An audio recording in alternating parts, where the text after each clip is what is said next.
Well, I think, you know, like Paul said here just a little while ago about the population going down, neighborhoods deteriorating, people not having concern, you know, they just, I mean, all of a sudden, you know, that enthusiasm is not there that we used to have, you know. And I don't know why. Maybe it's because of what's going on.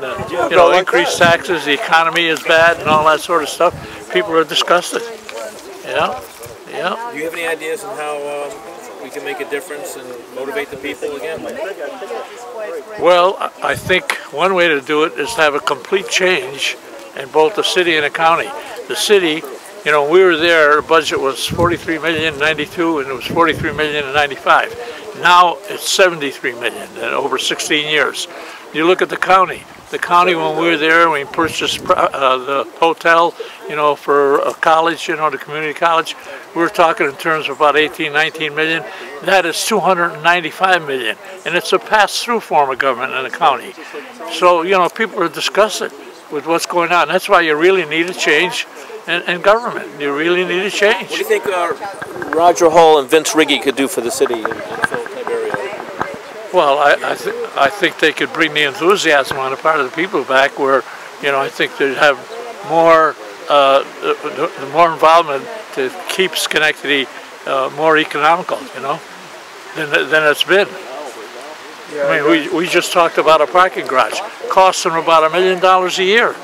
I mean, people can't afford to be in a parking garage business, but they put them in a parking garage business when they could have had a parking garage for nothing. Well, and Gary McCarthy says it saves the city taxpayers $1 million by putting it with Metroplex. That's fine, except Metroplex is now losing $1 million. That's exactly so you take money from one pocket and you put it in the other. Exactly.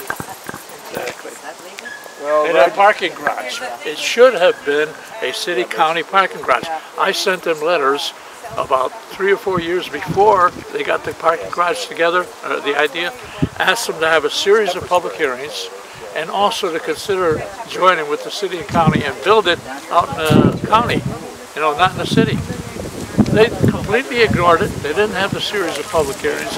They purchased the homes, and I didn't even realize, and I live in the area a block away, that they purchased those homes, you know, and went about the business of putting the taxpayers in the parking, in that kind of a business. Yeah. When it should have been city county. Yeah.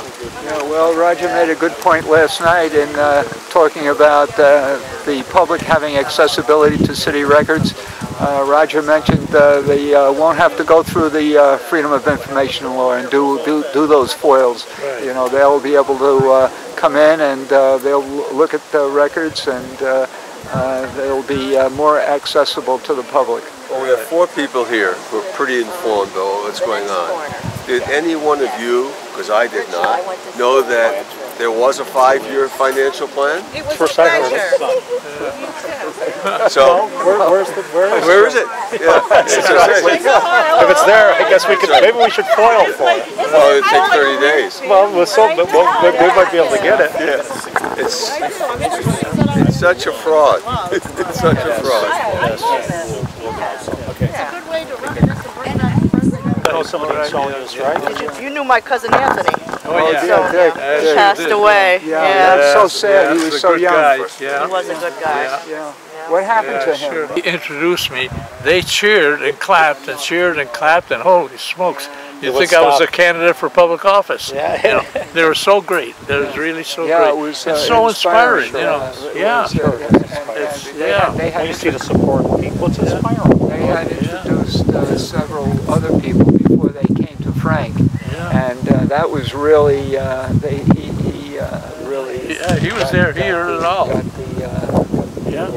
You stole the show. Huh? You stole the show. Well, I'll tell you, I have always loved the people, and I always tried to tell my own party that, you know, you run and campaign for your Republican team, but once you're elected, you're there to serve the people and you're in the community. Republican, Democrat, conservative, doesn't matter. And I've always tried to demonstrate that, you know, in office, and the people have really respected me for it, and I've been inspired by them. Not respect you for it. You know? Yeah. Love them. Love them. Yeah. This is a man of the people. That's it. There's the true man of the people right there. That's it. They talked about Roosevelt and stuff. This is the Schenectady's man of the people. How's Mark Cermak doing? He's doing okay. I went He to is see him doing good? today. Yeah, he's doing, Oh, that's great. Okay. He isn't 100%, but he's sharp as a tack. Oh, that's very So good. he's got problems with his left. I was watching salmon go upstream at one point, and I was marveling to the person who had the inn by the place, and I was saying, it's just fantastic. He said, yeah, but you were watching the stupid ones.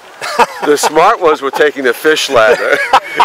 So we may be going upstream, but we're taking the fish ladder. The fish ladder, I'll go along with that. Do you have a message?